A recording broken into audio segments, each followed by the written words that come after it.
nombre es Tatiana Martínez. Voy a presentar 3 ejercicios de física térmica que son bases para la termodinámica.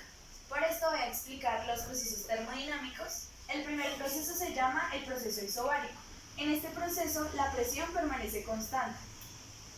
En este proceso se realiza una transferencia de calor y de trabajo.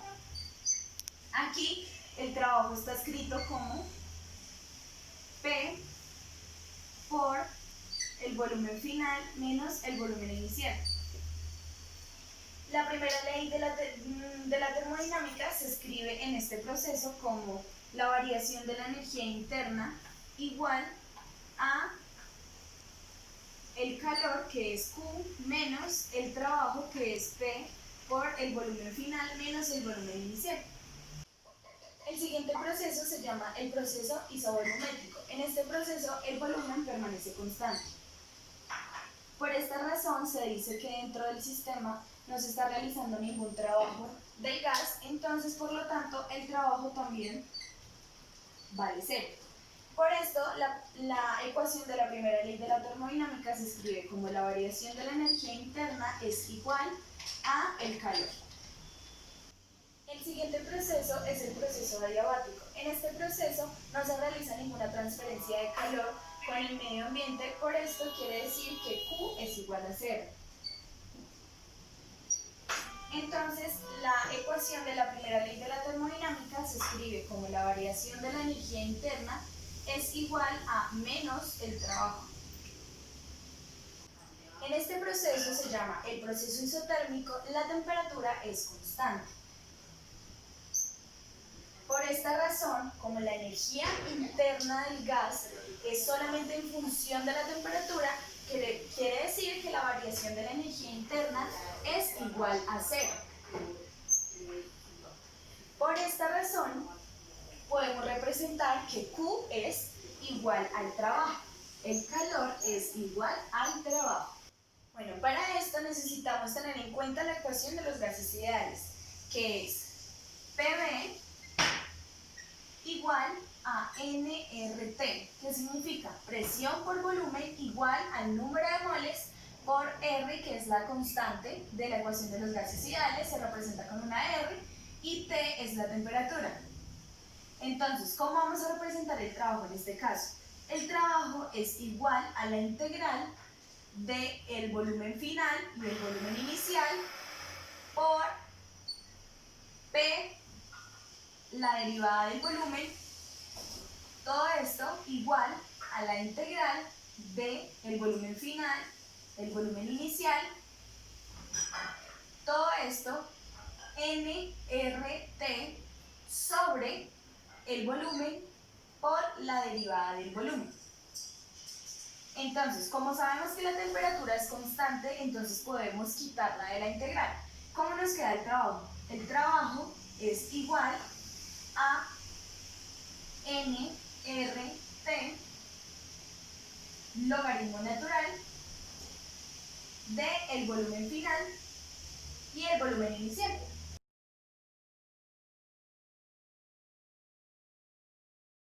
Este es nuestro primer ejercicio. Tiene relación con calor y con la primera ley de la termodinámica. Entonces, ¿qué dice? Para un gas ideal monoatómico se realiza el ciclo A, B, C, D y A, que se ilustra en la gráfica. Esta es la gráfica. Considerando que nRT es igual a 1000 joules en el punto A, hay que calcular calor, trabajo y variación de la energía interna en cada proceso del ciclo. Entonces, primero tenemos que tener algo muy en cuenta en la gráfica. Vamos a analizar. Entonces, en Y tenemos presión y en X tenemos volumen. Entonces, en la gráfica nos están mostrando un cuadro. En cada punta tenemos un punto del ciclo que nos hablaba el ejercicio. En este primer punto tenemos el punto A. Aquí tenemos el B, C y D. ¿Qué tienen en relación estos puntos? Que lo que está pasando en este ciclo es que se está moviendo. Aquí, del punto A al punto B hay un movimiento. Del punto B al punto C hay otro movimiento. Del punto C al punto D hay otro movimiento. Bueno, después de haber analizado la gráfica, lo que vamos a hacer es tener en cuenta que una atmósfera es igual a 10 elevado a las 5 pascales. Entonces, vamos a retomar los datos que nos están dando en el ejercicio y en la gráfica. Entonces, en el punto A, nos dicen que hay una presión en A, aquí está, la podemos ver, y hay un volumen en A, como la gráfica nos está indicando. Todo esto es igual a nRT. Sí, aquí vamos a utilizar la ecuación de los gases ideales. Esta temperatura va a estar en el punto A. Como nos decía el ejercicio, equivale a 1000 joules. nRT del punto A es igual a 1000 joules. Ahora vamos con el punto B. En el punto B tenemos una presión en B, un volumen en B, volvemos a escribir la ecuación de los gases ideales, completa nRT, temperatura en punto B. Esto ahora vamos a reemplazar la presión y el volumen que nos están dando en la gráfica. Entonces, esto va a ser igual a 4 por 10 a las 5 pascales, porque la gráfica está en presión en atmósferas. Esto lo multiplicamos por el volumen que nos está dando en la gráfica, que sería 0,01 metro cúbico, y todo esto es igual a 4000 joules. Este mismo procedimiento lo vamos a hacer en todos los puntos, porque en B no nos estaban dando en el ejercicio, sino que toca hallarlo por medio de la gráfica. Entonces vamos a seguir con el punto C. En el punto C hay una presión C, un volumen C, esto es igual a nRT de C. Ahora vamos a reemplazar. Tenemos una presión de 4 por 10 a las 5 pascales. Esto lo vamos a multiplicar por 0,04 metros cúbicos en el punto C. Esto es por medio de la gráfica. Igual a 16.000 joules. Seguimos con el punto D. En el punto D tenemos una presión en D, un volumen en D, nRT, y reemplazamos. Tenemos un volumen de 1 por 10, una presión de 1 por 10 a las 5 pascales por 0,04 metro cúbico. Todo esto es igual a 4000 joules. Ya teniendo estos datos, ahora lo que vamos a proceder a hacer es hallar el calor. ¿Cómo vamos a hallar el calor? El calor lo vamos a hallar del punto A al punto B, porque si el punto está ahí solo, no va a haber ni movimiento, no va a haber calor, no va a haber trabajo.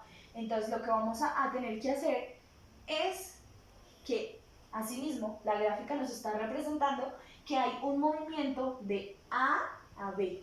Entonces tenemos que hallar cuál es el calor, cuál es el trabajo y cuál es la variación de la energía interna de un punto a otro punto. ¿Qué pasa con ese movimiento? Después de tener eso claro, vamos a empezar. Entonces, aquí, para el punto de A a B, ¿qué tenemos constante? Tenemos constante el volumen.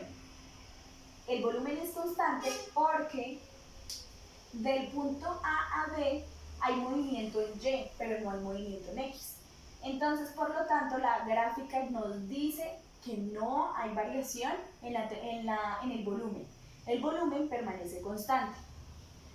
¿Qué está pasando con la presión? La presión está aumentando. Entonces, vamos a empezar. Aquí sería la ecuación AQ igual del punto A a B, eso lo tenemos que tener muy claro, N, número de moles, y C, que es la constante, perdón, que es el calor específico, y el delta de T, la variación de la temperatura. Entonces, esto es igual a N, este calor específico lo que vamos a hacer es reemplazarlo por lo que nos dicen que es 3 medios por la constante que es R por la temperatura, aquí está el delta de la temperatura, entonces vamos a poner la temperatura en B menos la temperatura en A, la temperatura inicial menos la final.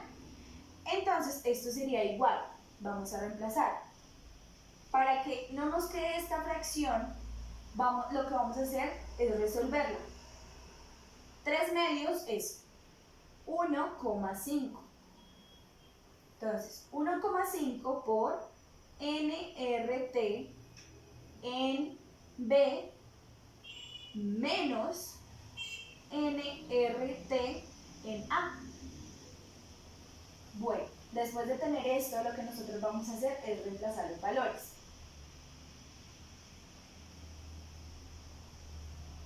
Entonces, en Q, de A a B. Esa es nuestra incógnita. Bajamos 1.5 por 4000. Este 4000 joules fue lo que hallamos en el anterior. Aquí habíamos hallado 4000 joules para el punto B, menos, le vamos a restar el punto A, que sería 1000 joules. Todo esto es joules.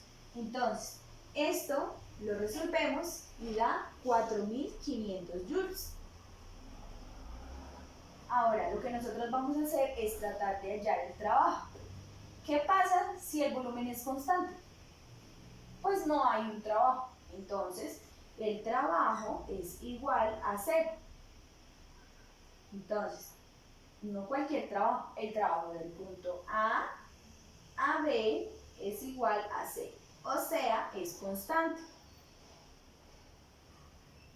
Ahora lo que vamos a hacer es reemplazar en la ecuación de la primera ley de la termodinámica. Entonces, ponemos delta de U, que quiere decir la variación de la energía interna,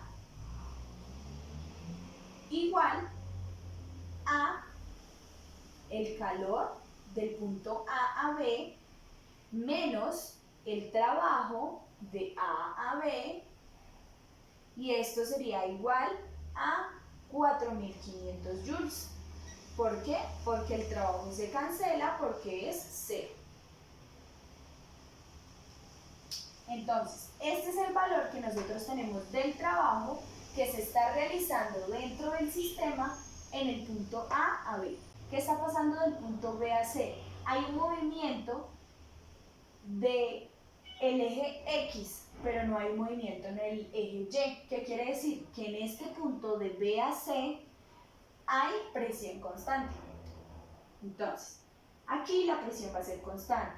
Entonces, en este sistema va a ser, en este punto de B a C, va a ser un proceso isobárico. Se va a realizar un proceso isobárico. Entonces, vamos a empezar a hacer lo mismo que hicimos. Aquí ya tenemos anotado lo que pasó en el sistema de A a B. Ahora, entonces, en el calor de B a C, perdón, esto es igual, la misma ecuación que utilizamos ahorita. N, la variación de la temperatura, es igual al número de moles. Vamos a reemplazar esto por 5 medios, por la constante, por la variación de la temperatura del punto C menos el punto B, esto es igual a 2.5, este 2.5 ¿dónde salió? De la fracción de 5 medios. Entonces, esto lo vamos a multiplicar por nRT del punto C menos nRT del punto B. Luego de tener esto, lo que vamos a hacer es empezar a reemplazar los valores. Entonces, el calor de B a C es igual a 2.5, que es este mismo que teníamos acá, 2.5 por la variación de la temperatura, que nos la dieron antes, que es 6000 en el punto C menos 4000 del punto B. Todo esto es joules. ¿Esto qué quiere decir? Que esto es igual a 30.000 joules. Entonces, aquí, como el volumen no está constante, como en el anterior, tenemos que hallar el trabajo. ¿Cómo vamos a hallar el trabajo? Entonces, el trabajo es W de B a C es igual a P, que es la presión, por el volumen en C menos el volumen en B. Esto es igual a, vamos a reemplazar, nos dieron una presión al principio, que es la presión de 4 por 10 a las 5 pascales.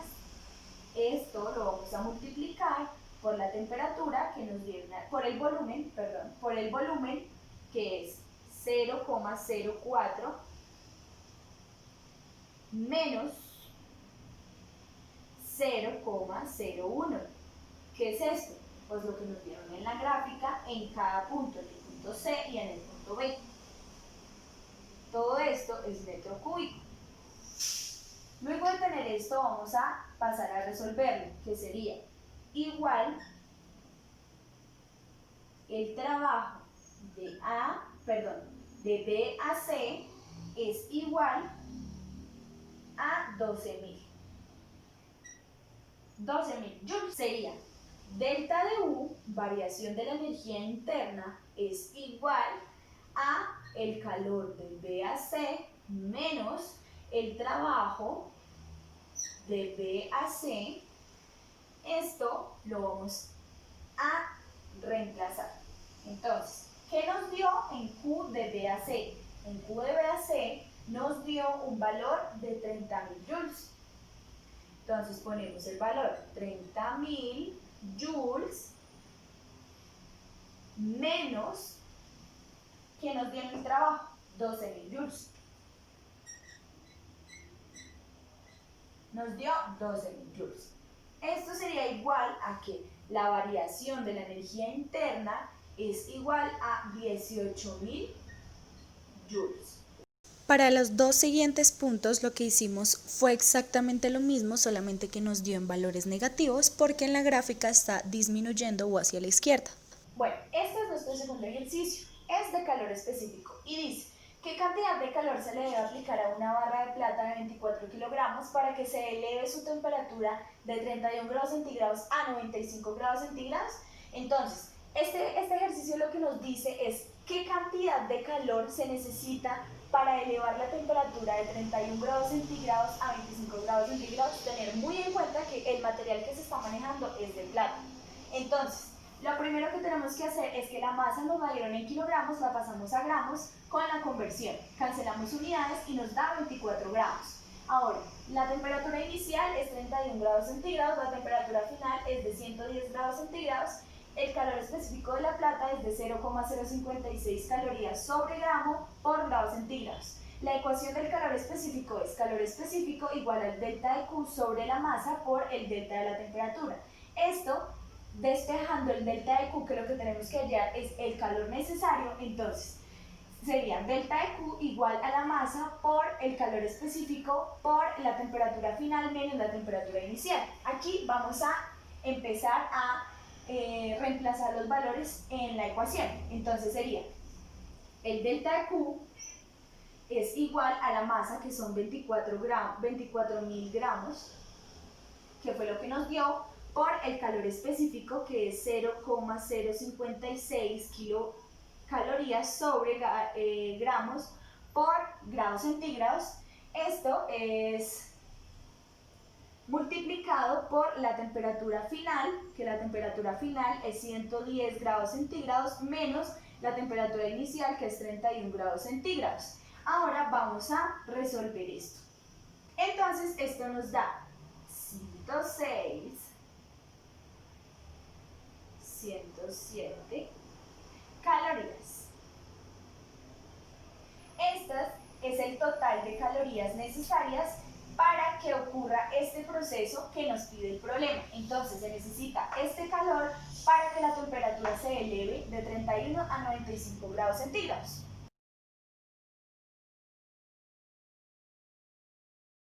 Este tercer ejercicio es de dilatación superficial. Entonces, un laboratorio científico estudia el fenómeno de dilatación. En su experimento desea encajar perfectamente un anillo de cobre en un cilindro. Un anillo tiene un radio de 2 centímetros a 20 grados centígrados, con un coeficiente de dilatación superficial de 17 por 10 a la menos 6 grados centígrados. Entonces, determine a qué temperatura el anillo debe ser calentado para que sea introducido en un cilindro cuya área de base es de 15 centímetros cuadrados. Considere que pi es igual a 3,14. Entonces, este ejercicio no nos proporciona la cantidad de información necesaria para llegar a hacerlo directamente. Lo que tenemos que hacer es analizarlo para poder saber de qué forma vamos a encontrar la temperatura final, para saber de cómo vamos a introducir este aro en el cilindro. Entonces, tenemos el radio del aro, el cilindro, tenemos la temperatura inicial de 20 grados centígrados, el coeficiente de dilatación que es 17 por 10 a la menos 6, esto lo multiplicamos por 2 porque así nos dice la ecuación.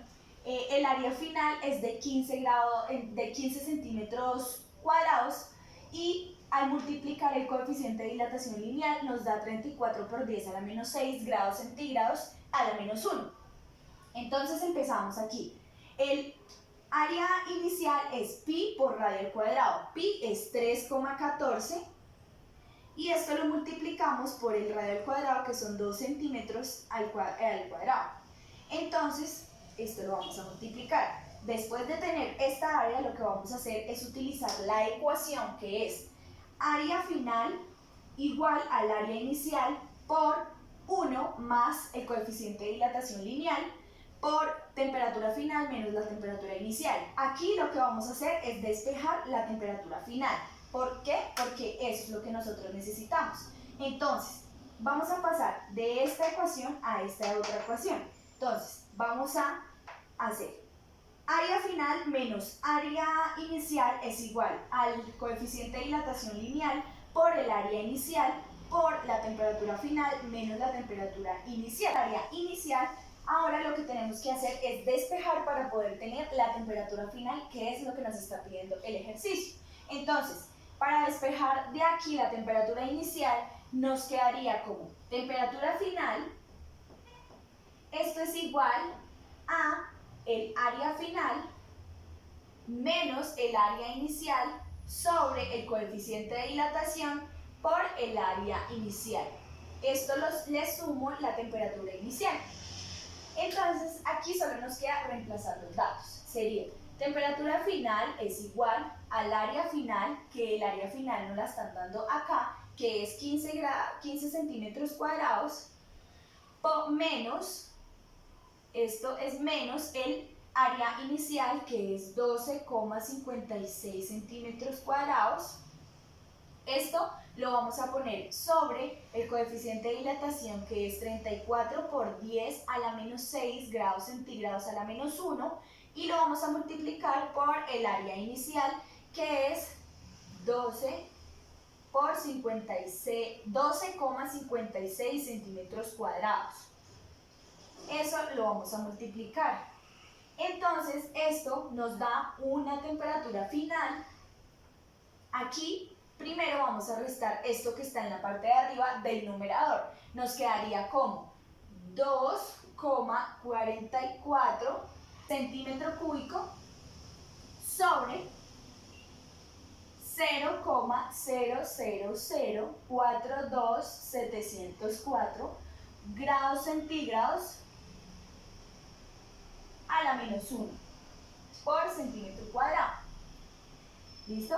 Entonces ya tenemos esto y le vamos a seguir sumando los 20 grados centígrados, que es de la temperatura inicial, que nos faltó poner acá. Entonces, la resolución de todo esto nos quedaría como la temperatura final es igual a 5733,75. Todo esto es grados centígrados.